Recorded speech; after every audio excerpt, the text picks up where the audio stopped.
Magandang araw po sa inyong lahat, mga kaibigan at mga kapatid. Narito po muli ang iyong abang lingkod at bumabalik upang ipagpatuloy natin ang ating series sa ating Lands of the Bible. Pagpalain kayo ng Panginoon saan man kayo naroroon at binabati ko kayo sa pangalan ng Panginoon. Tayo magkapasimula na sa ating pong ika-apat na putsyam na yugto ng ating pong series at tayo po ito pupunta sa panibagong lugar ng ating pong pupuntahan ngayon. So, bago tayo magsimula, tayo ay sumandali munang manalangin at tayo magkapasalamat sa Panginoon. So, tayo po ay tumungo tayo manalangin. Ama naming Diyos na makapangyarihan sa lahat, narito po kami, nagkapasalamat at upang ikaw ay aming purihin at pasalamatan sa iyong kabutihan sa amin, na kami ay iyong patnubayan, Panginoon, sa oras pong muling itong aming pagsama-sama, Panginoon. Ang aming puso naway maging malinis sa iyong harapan at kami kaawaan mo ng iyong biyaya, Panginoon. Patawarin mo kami sa aming mga kasalanan at kami po'y patnubayan mo sa lahat ng panahon ng aming buhay, Panginoon. Gabeno po kami sa oras na ito at sumaamin nawa ang iyong karunungan at kaalaman at nawa ay matuto kami sa iyong salita, Panginoon. Gabayan mo pong iyong gagamiting lingkod at ganun din pagpalain mo ang iyong mga anak na makikinig. Sa pangalan ng iyong anak na si Jesus, to ang aming sama-samang dalangin. Amen. So mga kapatid, welcome kayong lahat sa ating series ngayong oras na ito. Sa tayo po ay pupunta na ngayon sa lugar ng Tel Hadar o yung sabihin yan ay yan ang Mount of Hadar. No? So sa ating pasimula ay muli ay welcome kayong lahat sa ating palatuntunan sa ating ika 49th series ng ating Lands of the Bible. So ano ang koneksyon ng Bagong Tipan sa buhay natin bilang mga Kristiyano ang lugar na ito ng Tel Hadar, no? Sa ikalawang himala ng ating Panginoong Kristo sa kanyang pagkapaparami ng tinapay at ng isda na isinalaysay sa ebanghelyo nila Mateo at ni Marcos. Na ito ay lugar na ito ay kilala bilang pagkapakain sa 4,000 katao, no? So yaan ang lugar na iyon. Bagamat sa aklat ng ebanghelyo na ni Mateo at saka ni Marcos ay hindi binanggit ang lugar na ito, ang pangalan, no? Kundi yung event. So ito po yung etymology ng pangalang Hadar, no? Sa likod ng pangalan na ito, na ang ibig sabihin sa wikang Hebreo ay kaluwalhatian, no? Glory. So sa Hebrew, no, ang kahulugan na ito ay pag sinabing tel, ay ito ay mount o parang bulubundukin, no? Karaniwang naipon ng mga layer ng mga guho ng mga lungsod mula sa panahon ng Bronze at saka ng Iron Age, no? At ang lugar na ito ay isang modernong pangalang Hebreo na ito ay batay sa wikang Arabic na pangalan na ito sa lugar na ito ngayon ay ang Sheikh Kadar na yan ang pangalan ngayon. Ito po ay sakop ng Arab town, no, dito sa Galilee. Ganun din Ramot binanggit mula sa wikang Hebreo na ang ibig sabihin ay taas o yung heights niya.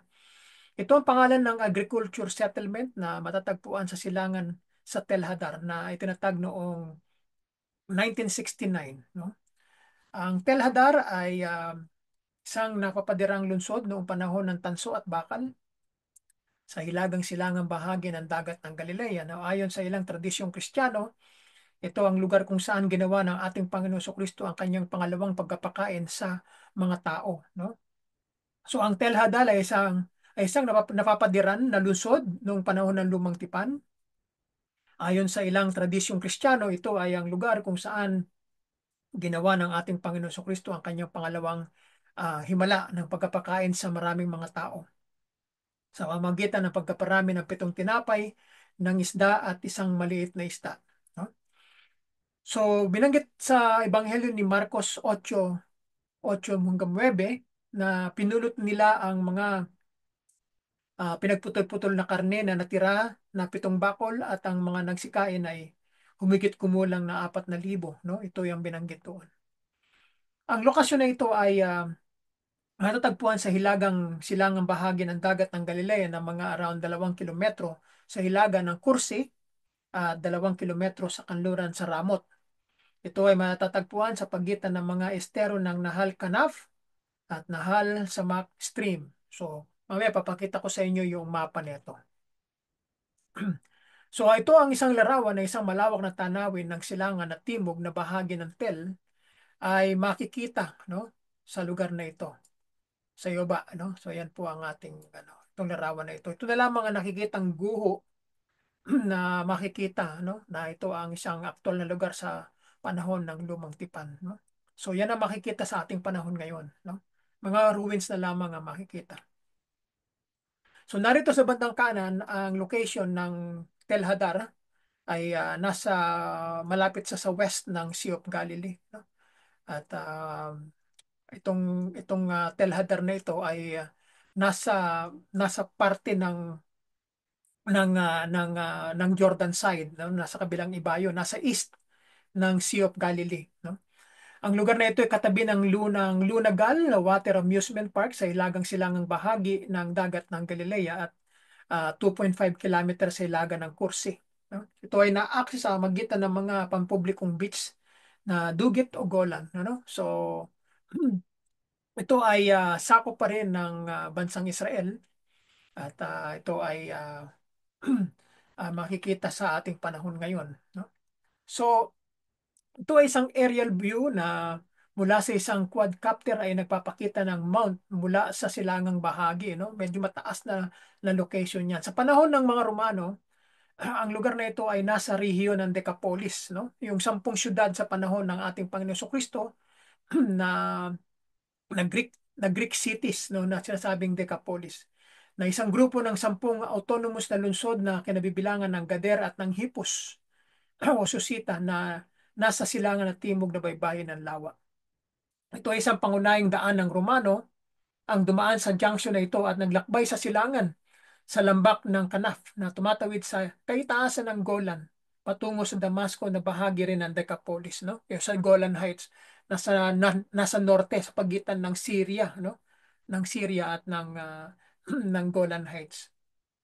Ito ay isa sa mga himala na ginawa ng Panginoon dito sa lugar ng Tel Hadar na ayon sa tradisyon ay sinasang-alang-alang ang lugar na ito doon sa pangalawang miracle na ginawa ng ating Panginoon Kristo. Ang Panginoon ay naglayag sa kabila ng dagat ng Galilea from west to east. Dumaong siya sa Decapolis, no? Dito sa parte ng Jordan side. At pinakain ng mga 4,000 mga taong nagugutom sa magitan lamang ng 7 tinapay at ilang maliliit na isda. Ang topografiya ng lugar na ito at ang kalapitan sa pangunahing daan ng Romano ay ginagawang makatwiran ng tradisyong ito, no? Ayon sa kanila. Sa makabagong panahon, ang Tel ay sira, no? Itong lugar na ito ay hindi maayos. At halos buong taon ay sakop ng bush, no? Yung mga tinatayuan, no? Lumilitaw yung mga maliliit na mga puno, no? Dahil dito ay matatagpuan sa loob ng mga pampublikong beach, no? Excuse me, ay na nasa hilaga lamang ng Lunagal, no? Ang bush ay nalilimas paminsan-minsan, ano? Ay nasisira kung minsan at muli na namang may dumarating na bago, no? Kamakailan na isang monumento ang itinayo sa kanlurang bahagi ng Tel ng Hadar upang markahan ang tradisyonal na lugar ng himala na ginawa ng Panginoon dito. Nagsisimula na ngayong maging isang pilgrimage site ang lugar, no? Dahil sa sa lugar na pinaggawa ng Panginoon ng miracle. Kaya dinedevelop na ito sa panahon ngayon upang ito ay mapuntahan ng mga tao. So ang tel, ang sabihin ay bundok, ang larawan sa kaliwa ay nagpapakita ng tanawin ng mga guho sa tel at ang dagat ng Galilea sa background sa bandang kanan, no? So yan na lang ang makikita diyan. So ganun pa rin ang isang tanawin patungo sa kanluran ay nagpapakita ng mga muling itinatayong pader ng mga bahay sa panahon ng Bakal o ng Iron Age. At ito na lang yung mga batong mga natira, no? na kung mayroong nga lamang talagang boses ang mga batong ito ay magsasalita ito, no? At naging buhay na saksi, no? Sa lumang panahon. So, ganun din ang isa pang tanawin ng lugar ay makikita sa bandang kaliwa. Noon makita natin dito kanina na ang hilera ng mga haligi ay ginamit bilang panloob ng mga divider ng espasyo ng mga estruktura ng Iron Age. No? Itong mga makikita natin na hanggang ngayon ay nakalitaw pa rin. No? Dito naman sa mga makikita natin sa bandang kanan ay dinevelop na nila. No? Nilagyan nila ng kaunting larawan o drawings ang bato na isang modernong monumento na ginuginita ang lugar ng himala na ginawa ng Panginoon dito sa lugar na ito. Ang mga larawan ay nagpapakita ng 7 tinapay, ang 7 basket na pinuno pinuno ng mga disipulo ng mga natitirang pagkain pagkatapos kumain at ang mga maliliit na isda. Ang salitang Griegong Dodecatronon ay na nakaukit sa bato ay nangangahulugan ng 12 trono, no? Isang sipi mula sa Mateo 19:28 na tinutukoy sa 12 alagad o apostol ng ating Panginoon. At ito ang sinabi ng Panginoon sa kanila na katotohanan sinasabi ko sa inyo na kayo na nagsisusunod sa akin sa pagbabagong buhay ng anak ng tao ay maupo sa luklukan ng kanyang kaluwalhatian. Kayo rin ay uupo sa 12 trono na hahatol sa 12 lipi ng Israel. So yan ang winika ng Panginoon sa kanyang 12 alagad. Isang mabigat na bato ang inilagay sa parking lot ng lugar na ito upang markahan ang lugar ng himala. No? Kailanman ay hindi na ito maililipat pa kung saan man. No? Ito ay bababasa ito sa Hebrew na tel hadar ng 7 tinapay. No? Yan ang ibig sabihin ng Hebrew language na ito. mga letra sa wikang Hebreo na ang ibig sabihin ay tel hadar ng 7 tinapay. So nagpapaalala sa atin na yung ginawa ng Panginoon dito ay mananatili magpakailanpaman. Ano? So ang gilid ng lawa, itong lugar na ito ay nasa parte ng east side ng Sea of Galilee ay isang tanawin na bahagi ng tel na makikita mula sa pampublikong beach, no? Kung mga tao ay pupunta rito ay may makikita nila ang tanawin ito mula sa bandang kanan. So isang tanawin sa ng hilagang bahagi ng dagat ng Galilea sa malayong likuran sa kahabaan ng baybayin ng lawa ay ang lugar ng Bethsaida sa gitnang bahagi at Capernaum naman sa kaliwang bahagi, no? So magkakalapit sila. Kaya lamang sa Biblia ay hindi binanggit ang lugar na ito. Kung hindi katulad ng lugar ng Bethsaida at saka ng Capernaum ay natukoy ng Panginoong Kristo. Pero ang lugar na ito ay hindi nabanggit ang kanyang pangalan. So ang larawan sa ibaba ay nagpapakita ng tanawin patungo sa timog ng lawa. No? Ang pier ay bahagi ng Lunagal Beach, itong lugar na ito na makikita natin sa larawan. Ang mga berdeng puno sa kaliwang background ay ang mga beach ng Kursi. No? Ang traditional na lugar ng isa pang himala at lugar na pinagdaungan ng ating Panginoong Kristo. So magkakatabi lang, magkakalapit-lapit lang sila. No? So ito ay mga sanggunian sa banal na kasulatan patungkol sa event na nangyari dito na ayon sa Ebanghelyo ni Marcos chapter 8 verse 1 to 10 na ganito ang sinabi sa atin. Nang ang mga araw na iyon ay napakarami ng karamihan at walang makain. No? Tinawag ni Jesus ang kanyang mga alagad at sa kanila sinabi na nahahabag ako sa karamihan ng wika ng Panginoon sapagkat 3 araw na silang kasama ko at wala silang makain. No? At kung paalisin ko sila na nangagaayuno sa kanilang sariling mga bahay, sila ay manglulupaypay sa daan sapagkat ang iba sa kanila ay nanggaling sa malayo. No? At sumagot sa kanya ang kanyang mga alagad, excuse me, saan mabubusog ang isang tao, ang mga taong ito ng tinapay dito sa ilang. No?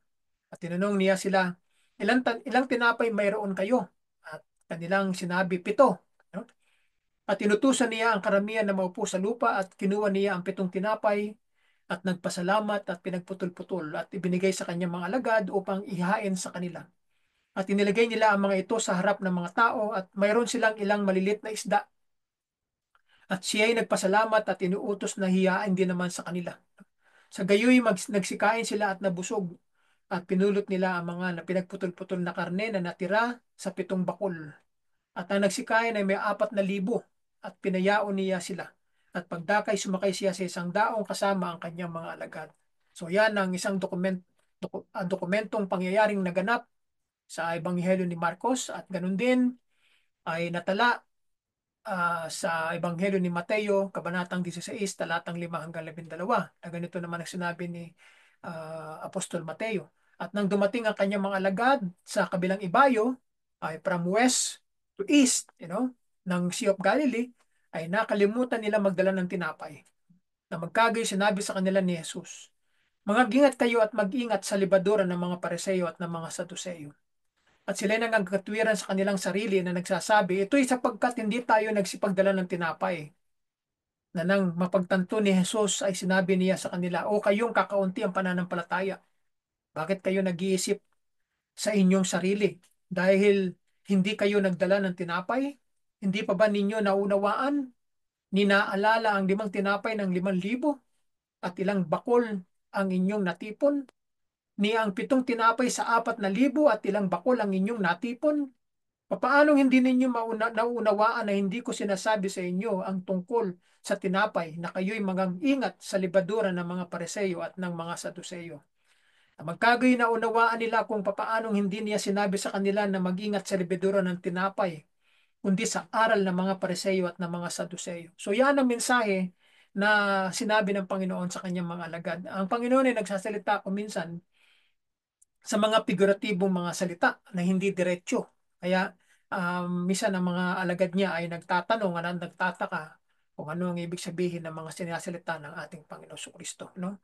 Kaya kailangan unawain at intindihin kung ano ang winiwika ng ating Panginoon Kristo sa atin, no? Katulad ng mga disipulo. So, ibig sabihin yan, pinapag-ingat tayo ng Panginoon sa mga bulaang tagapagturo, no? Sa ating panahon ngayon, mag-iingat tayo sa kanilang mga itinuturo sa atin. Hindi lahat ng mga sinasabi nila ay dapat nating sundin, lalo tigit sa mga maling pananampalataya. So, yan ang isang babala sa atin na tayo pinag-iingat ng Panginoon, sa lahat ng panahon na tayo mag-iingat sa ating buhay bilang kanyang mga anak. So, ang aral na matututunan natin dito sa Lands of the Bible ay ipinapakita ng banal na kasulatan ang mga lupain na ito upang ipakita sa atin na ang lupain ay may kaugnayan sa atin, no? Nakaugnay ang lupain sa atin bilang mga tao ng mundong ito. At ang lupa ay nagbibigay ng mensahe o ng lesson sa atin na ang mga event na ito na nangyari ay malaking leksyon sa atin buhay bilang mga anak ng Diyos, no? Bagamat ang mga pangyayaring ito ay nagtapos na at nangyari na, ito ay mananatili sa ating puso sa pamamagitan ng banal na kasulatan na ating binabasa at pinakikinggan sa panahon na tayo ay sumasamba sa Diyos. So, yan ang mensahe sa atin sa araw na ito. Ang Telhadar ay ang siyang lugar na pinangyarihan ng pagkapakain ng Panginoon sa 4,000 mga tao sa pamamagitan ng 7 tinapay. So, hindi lamang dito sa lugar na ito ay nagpakain ng Panginoon. Ganun din doon sa pinag-aralan natin sa kabila, no?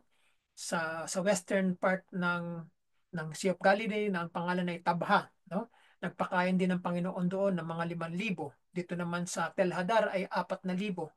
So, hindi binanggit itong mga lugar na ito na pinaggawa ng Panginoon ng kanyang mga signs and wonders ay hindi binanggit ang pangalan noong panahon na iyon. So ngayon sa panahon natin ngayon ay na-identify, no?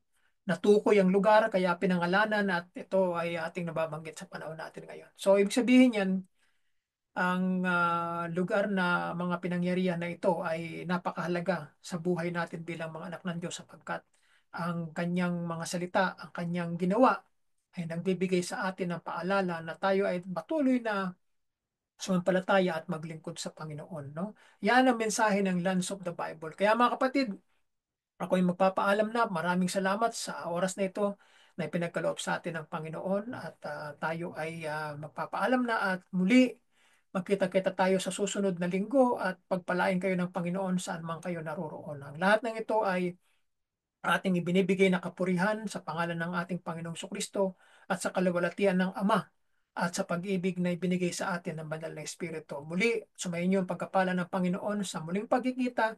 Bye for now and have a great day, everyone.